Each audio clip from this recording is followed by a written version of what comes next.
Tell I'm reading from my notes because I'm just using all the big words. So I'm reading from my notes, everyone.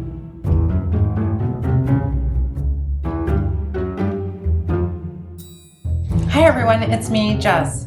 Welcome back to my channel.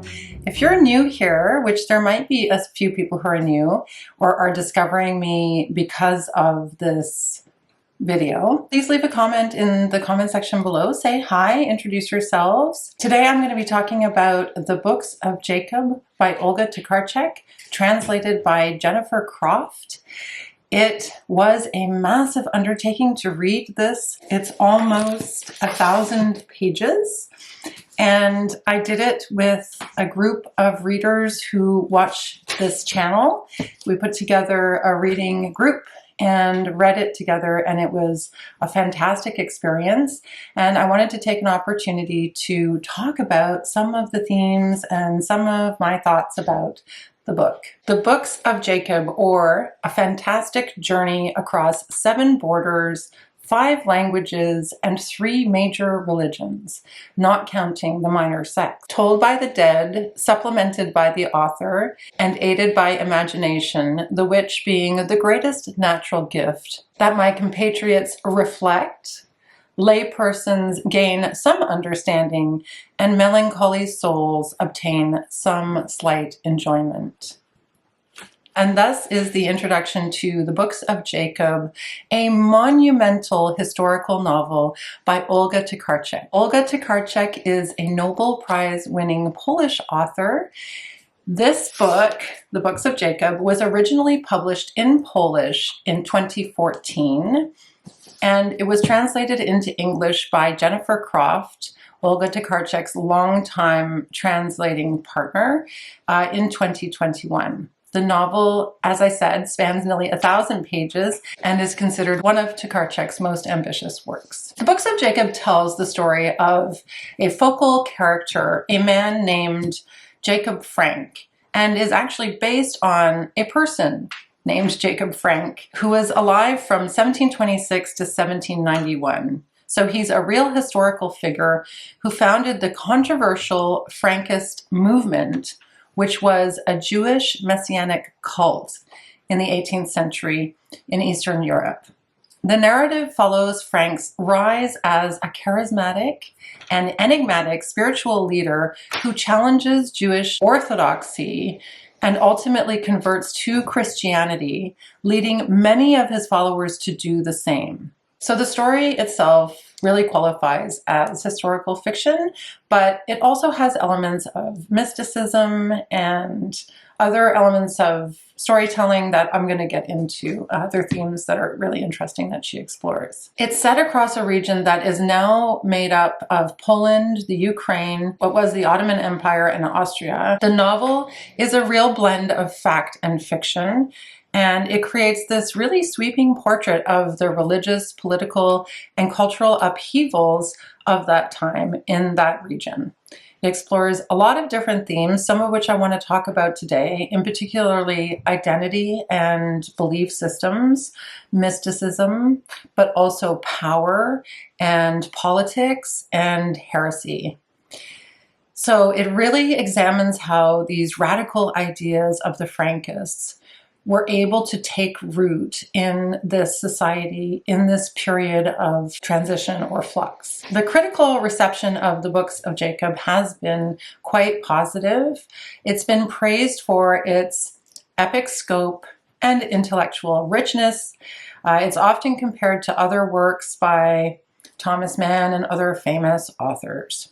And it's been described as being both very demanding as a read, and I can guarantee it has elements that are very demanding, but it's also a very rewarding read. I was able to get so much out of this book, and I actually really enjoy her writing. The translation is excellent, and it really reads quite well. The characters are really well developed, and the story is intriguing, and certainly the character of Jacob Frank is fascinating to read about, despite the fact that you will hate him. No matter the reader, you will hate Jacob Frank. Some of the key features of the way the novel is constructed is that it's told from multiple perspectives. It's told from the perspective of of various characters. I'll talk about those characters a little later in the video, but what's interesting about this is that we never hear from Frank himself. Frank, as the main focal point of this book, the main character of this book, we learn about his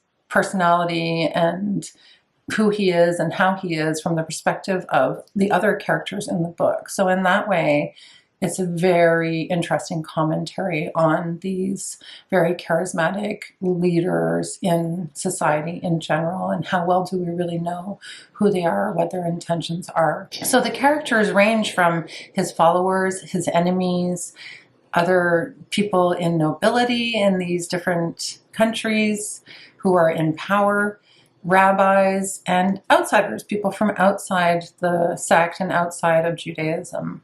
And that really makes for a really complex and very in-depth reading experience. The book also follows a non-linear structure, which is a nod to the spiritual text. The text is written backwards, so it starts on page 961 and goes all the way back to 0 or 2 or whatever. So it's in a reverse chronological order, and I'll talk a little bit more about the narrative the writing itself and the structure of the writing and how it really reflects the style of the writing of religious texts a little bit later in this video too, because it really created an opportunity for contemplation and reflection about religious texts themselves as a meta conversation above and beyond the story of Frank himself, which was really fascinating and interesting, and it makes you think about the history of these religions. So yes, that leads me to the fact that this book really has a lot of philosophical and theological depth. So the nature of faith, the merging of many different religious belief systems, and the incorporations of one belief from one tradition into another, and this really kind of thin line that Tokarczuk draws with the Jacob Frank character of between a prophet and a charlatan. And in addition, this book has a lot of rich historical context and detail. It was obviously impeccably researched. She meticulously reconstructs 18th century life, particularly in terms of the interactions between the three major faiths, Christianity, Judaism, and Islam. A little bit more on the political and historical context. The book is set in the 18th century Polish-Lithuanian Commonwealth, which is a vast, very multi-ethnic, multi-religious state that included parts of present-day Poland, Ukraine, Belarus, and Lithuania. And at the time, the Commonwealth was in decline. It was very politically fragmented, and it became increasingly vulnerable to foreign influence, particularly of Russia and Austria, as well as Prussia. And these powers would eventually partition and erase it from the map by the end of that century. So that era was marked by religious pluralism on the one hand, and rising intolerance and tension on the other. So this fragile balance between Catholic dominance and Jewish, Orthodox, and Muslim minorities was another important marker of this historical period. The other thing to note about this historical period is that we had the spread of the ideas of the Enlightenment, which challenged traditional hierarchies within society and religious authority. So within the Jewish communities in Eastern Europe, this was a time of real spiritual upheaval. After the trauma of the massacres during the Khmelnytsky uprising, which took place from 1648 to 1657, and then subsequent failed messianic movements like that of the Sabbatai Zevi, which Frank was influenced by, and is presented in the books of Jacob. Many Jews were looking for some kind of revival, renewal. And Jacob Frank's emergence as the self-proclaimed Messiah tapped into that longing. And he really offered this radical interpretation of Judaism that incorporated a lot of really outlandish ideas, particularly around mystical elements, and antinomian ideas, which is the idea of rejecting any laws or rules, a really rejection of the structure of society and the powers that be. Of course, there are echoes to a lot of what we're seeing today in the world, and our group certainly commented often on those echoes. When there is this time of flux and upheaval, you really seem to have this breeding ground, Tokarczuk is pointing out, for these heretics, these charismatic messiah types, these cult leader figures. So ultimately, the Jewish population was really hungry for this kind of leadership, and it is really what Tokarczuk focuses on as the explanation for Jacob Frank's ultimate leadership, and his process, and the process to which he achieved this kind of leadership was through his decision to convert to Christianity under the protection of the Habsburg court.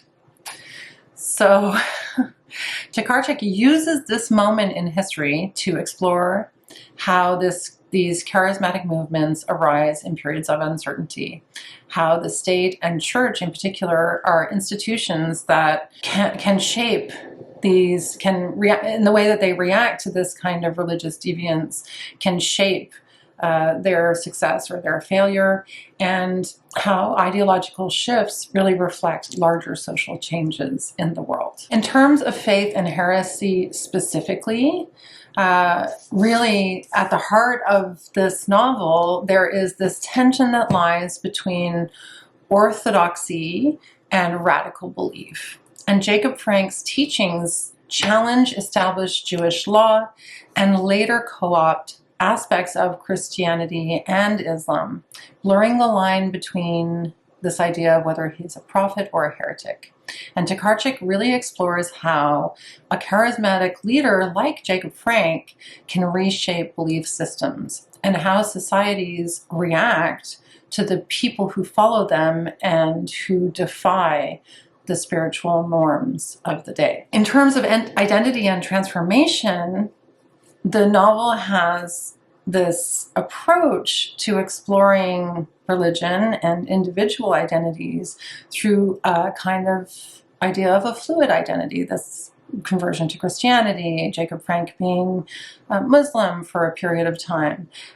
So this fluidity of identities is presented as religious identity, national identity, and even the personal identities of the individual characters. So characters convert, they reinvent themselves, they shift allegiances, and this reflects this really interesting meditation on the instability of identity, particularly in a time when borders are changing, cultural pluralism was the norm in this region, like in other regions like the Polish-Lithuanian Commonwealth, that is the setting of the book. So this idea that one's identity can be constructed and then deconstructed is a really core part of the narrative thread of this novel. Tokarczuk also uses this story to examine power and charisma through the character of Jacob Frank and his rise. And his rise is a real study in this kind of charismatic authority that grabs hold of people and doesn't let them go. It's so tenacious, this hold that Jacob Frank has over his followers. And even people who aren't his followers, but are people who are in power, how he's able to convince them to do what he wants them to do. So Tokarczuk examines how a figure like Jacob Frank can gain followers, how he can manipulate their belief systems, and really sustain influence over a period of time. And some of the ways that Jacob Frank's character does this is through spectacle, like shock and awe, through ambiguity, and also through the major contradictions that he is consistently presenting in the things that he says and the things that he does. So the theme of power and charisma in the books of Jacob really asks us to think about the dynamics of leadership and especially cult behavior, and especially in the context of really vulnerable and disillusioned communities.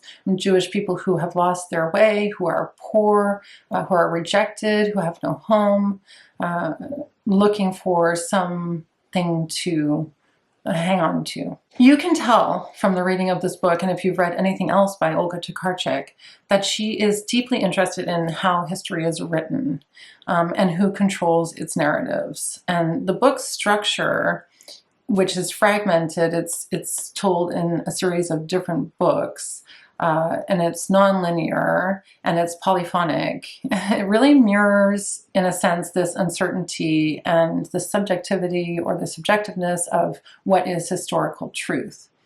So through these marginal characters, which I'm going to talk about 2 of them today, who share letters, through forgotten documents, and other tools, she gives voice to some of the aspects of history that question events and that are overlooked through what are more official versions of history. And then finally, Tokarczuk gives us a very strong dose of the mystical in the books of Jacob, something that I particularly enjoyed. Throughout the novel, there's this continual discussion, interplay between a spiritual mysticism through a character called Yenta, which I'll talk about in a moment, and a few other particularly female characters, and the physical reality of what's happening throughout this period with the followers of Jacob and the other characters. So she describes dreams, she describes visions. The first book in the books of Jacob is called the Book of Fog.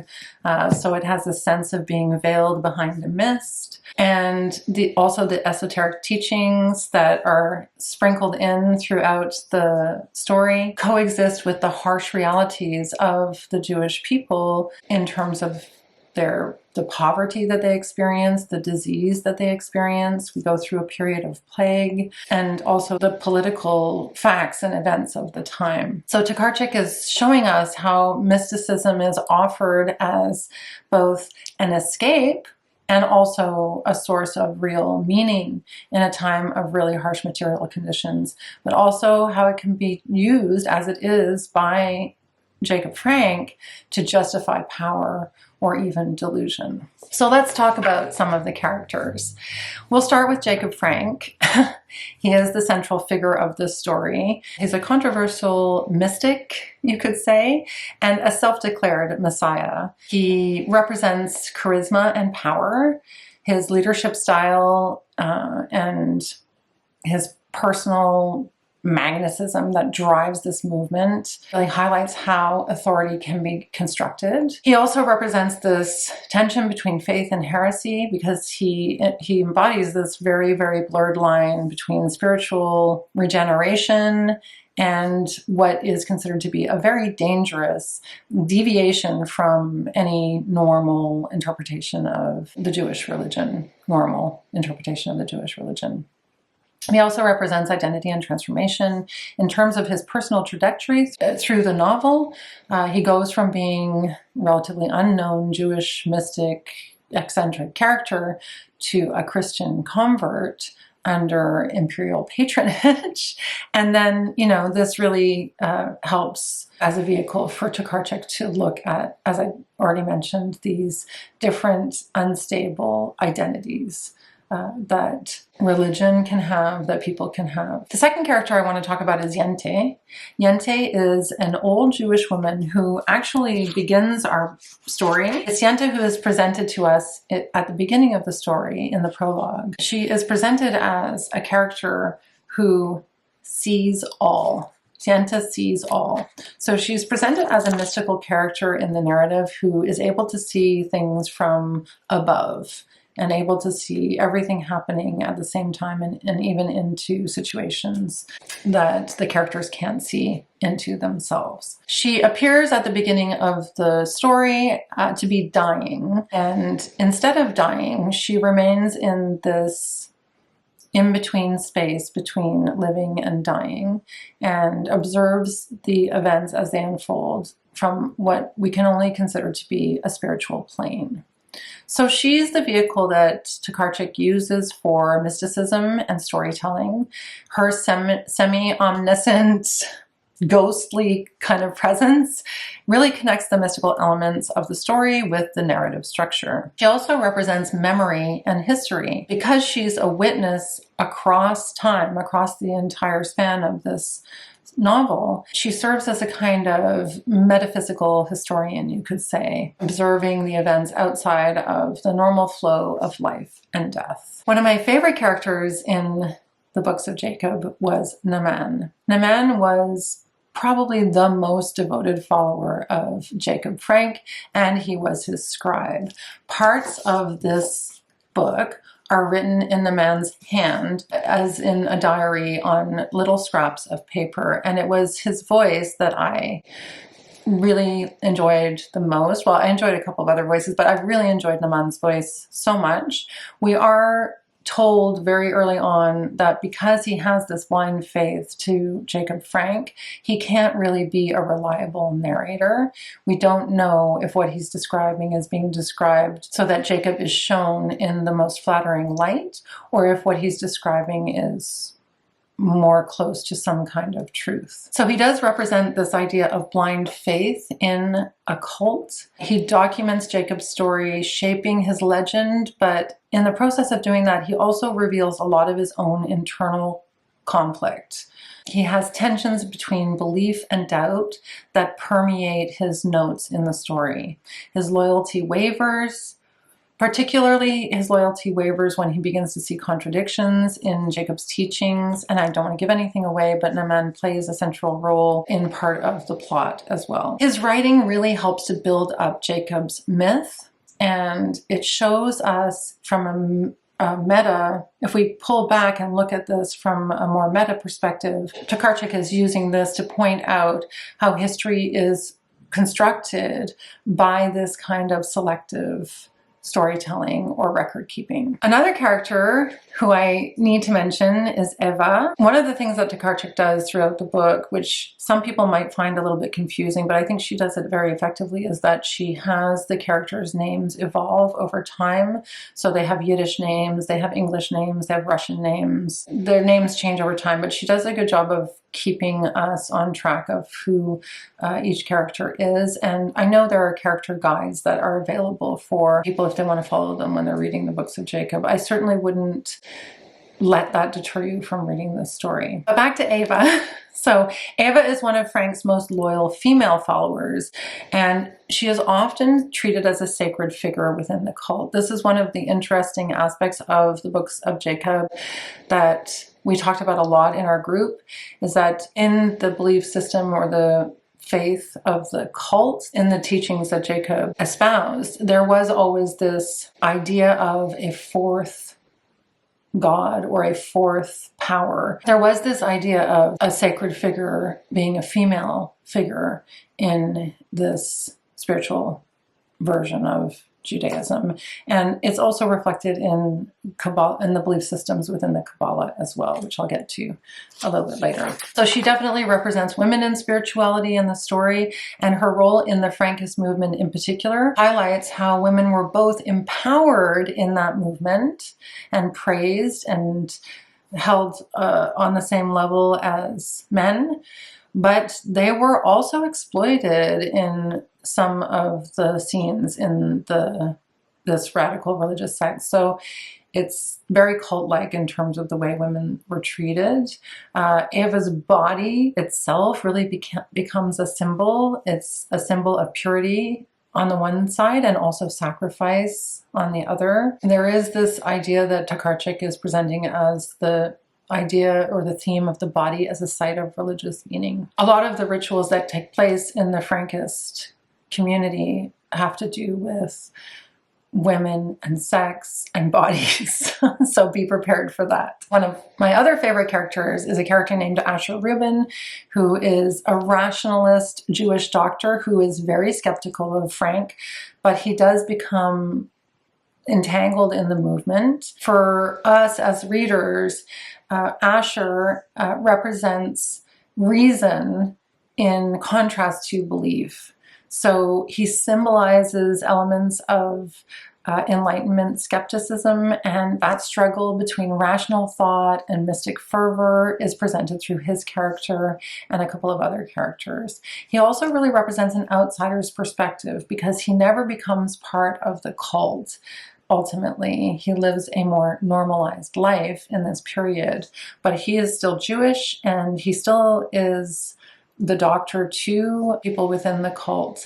And I think his viewpoint really offered a welcome critical distance from all of the like messianic fervor and rituals and madness that was presented from the Frankist sect. And in that way, his character really points out the dangers of an unchecked ideology. We also have some Catholic characters. We have Bishop Mikulski, who is a Catholic bishop who protects Frank and ultimately enables his conversion to Christianity. He represents institutional power and the dynamic between religion and politics.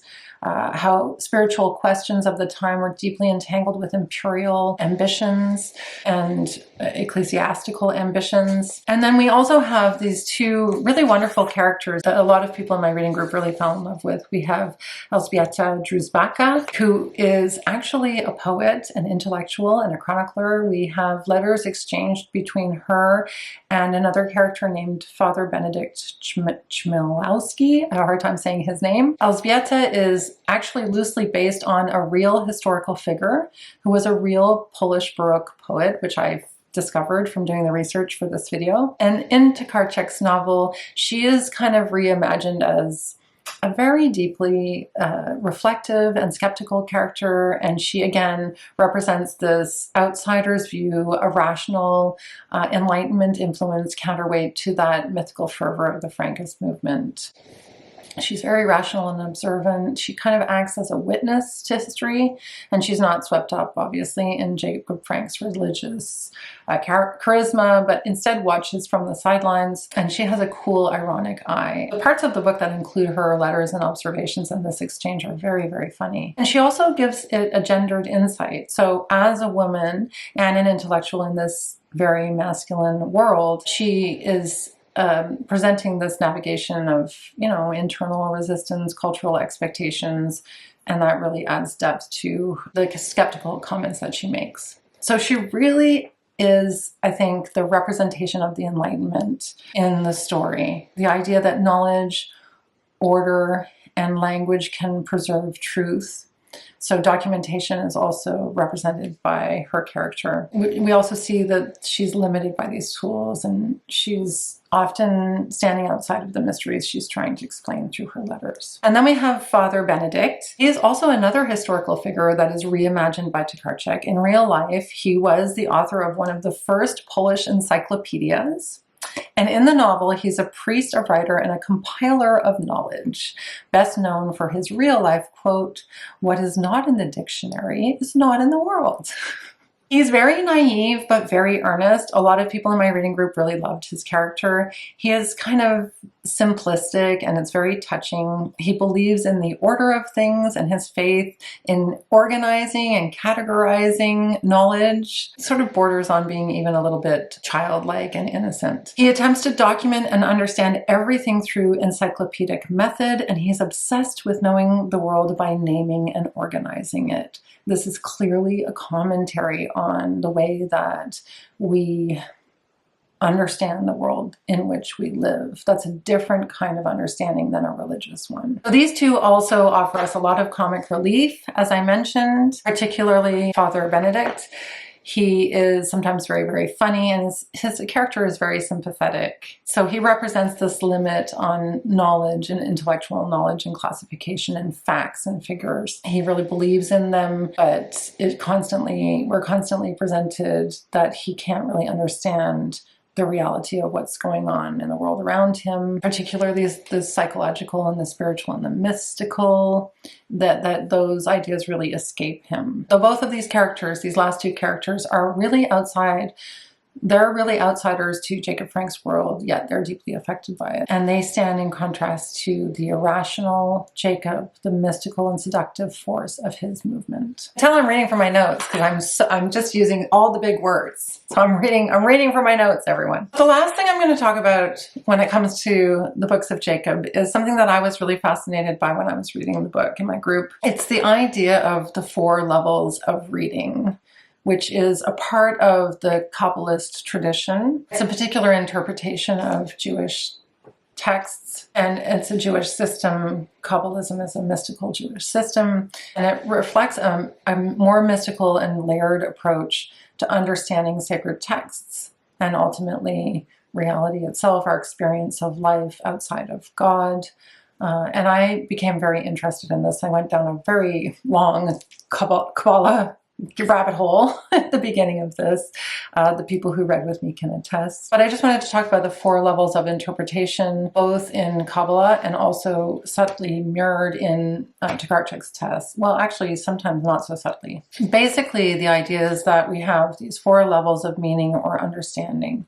The first is called Peshat, which is literal or simple. This is the straightforward surface meaning of the text, what it literally says, the literal meaning of the text. So in the novel, on the surface, the Books of Jacob is a historical novel chronicling the life of Jacob Frank, an 18th century religious leader who claimed to be a messiah. And it spans various locations in Europe and presents events based on historical records. The second level is remez, which is hinted or allegorical. In Kabbalah, it means this level looks for deeper symbolic meanings or hints embedded in the novel. Tokarczuk uses animals over and over and over in this story to present symbolic meaning. We were enjoying keeping track of the different animals and different suggestions. So we were reading both on the literal simple level and the allegorical level in the group. And some of us were reading beyond. But yeah, this level looks for deeper symbolic meanings or hints embedded in the text. As I said, Tokarczuk embeds symbolic references throughout the book, recurring motifs. You've got the names of the different books. You've got journeys, bodies, mirrors, all of these different symbols, and characters who embody these spiritual or ideological concepts as well. So this gives us some deeper level of understanding or meaning of the events that are presented. And those are a deeper transformation of religion, of the politics, and of the personal identity of the characters in the story. And I guess to some extent of ourselves. At a certain point, you will look inward when you're thinking about these themes. The third level is darash, which is inquired metaphorical. In terms of the Kabbalist meaning, this involves a comparison. So it's comparative interpretation, drawing on traditions within the religion or within Kabbalah to explore moral or philosophical lessons. So in the novel, we have a lot of this level presented to us as well. The characters' dialogues, their actions, their self-reflection, Aman's notes, all reflect this broader philosophical and theological debate. There's one section in the middle of the story that takes place in a court of law where the Frankists are being put on trial, and there's a burning of the Talmud. There are a whole series of different events that are very clearly presented for us to think about morality and philosophical lessons of this story, and particularly the theological debates of this time. So the novel in this way interrogates religious authority, the boundaries of heresy in the form of the Frankists and their movement, and the power of belief systems.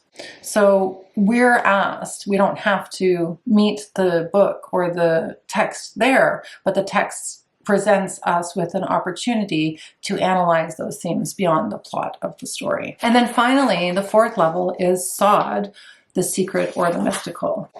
And in Kabbalah, this is the most esoteric level. It's the hidden truths, accessible only to those initiated or spiritually prepared to receive them. But in the novel, because of the way Tokarczuk has chosen to structure the novel and the way that she writes the narrative perspective with this reflection of Yenta who sees all, she is able to perceive events beyond the linear and the material world. And so we again are invited into a mystical realm that's nonlinear, that has a timelessness quality to it. Yenta is like a ghost or a spirit, and it's very cosmic, and it mirrors this Kabbalist cosmology that exists. So the very act of reading this book, with its digressions, its repetitions, its circular events, becomes a kind of a meditative or a mystical process. So how does all of this connect to Kabbalah? Kabbalah, especially Lurianic Kabbalah, which I looked up, emphasizes the fragmentation and a restoration of divine light. I'm going to butcher this, in Svimsum, I don't know how to say it, divine contraction, and Shevarat Haklim, the shattering of vessels. So Jacob Frank's theological innovations are a mix of heresy, mysticism, and reinvention. And these all echo this idea of spiritual breakdown and attempted repair. So the novel's complex narrative really, I believe, reflects this Kabbalistic worldview, where reality is layered, fragmented, and demanding to be pieced together through conscious, multidimensional reading, as in the 4 levels of the reading of a spiritual text, according to Kabbalah. So reading the text through these 4 levels becomes an act of engaged spirituality or mysticism, and it transforms what would be a historical novel into more like a spiritual map or a spiritual adventure, you could say. And it asks the reader to not only follow the story, but to interpret, reflect, and transform along the way, just like a Kabbalist seeker does, or can, or is asked to. So I'm going to end on that note. I feel like that's a lot to talk about in terms of what I just said about Kabbalah and spirituality and what I think Tokarczuk's trying to do here, amongst so many other things that she's trying to do. She's such an amazingly ambitious writer, and there's so much territory covered in this book. I'm going to leave you with a quote that's related to what I just talked about. It's on page 33 for reference, which is at the end of the book, not the beginning. It is in the light that has revealed to us that the huge body of matter and its laws is not mishut or real. And also all its shapes and manifestations, its infinite forms, its laws and habits. The truth of the world is not matter, but the vibration of the sparks of light, that constant flickering that is located in every last thing. What did I learn from reading this book? More than I can possibly tell you. Did I enjoy it? Yes, I freaking loved it. I think there are parts that are maybe a little bit tiresome. There are parts that are off-putting. There are parts that are upsetting. But am I glad that I read this? Absolutely. Would I encourage you to read it? Absolutely. And actually, I would encourage you to read it with a friend, or for a book club, or in a group, because when I read it with other readers from my audience here on BookTube, we had a really good experience. Thanks everyone so much for joining me today to hear me prattle on about the books of Jacob. Olga Tokarczuk is one of my favorite authors. Thanks for indulging me, and I hope you enjoyed the video, and I'll see you in the next one. Bye for now.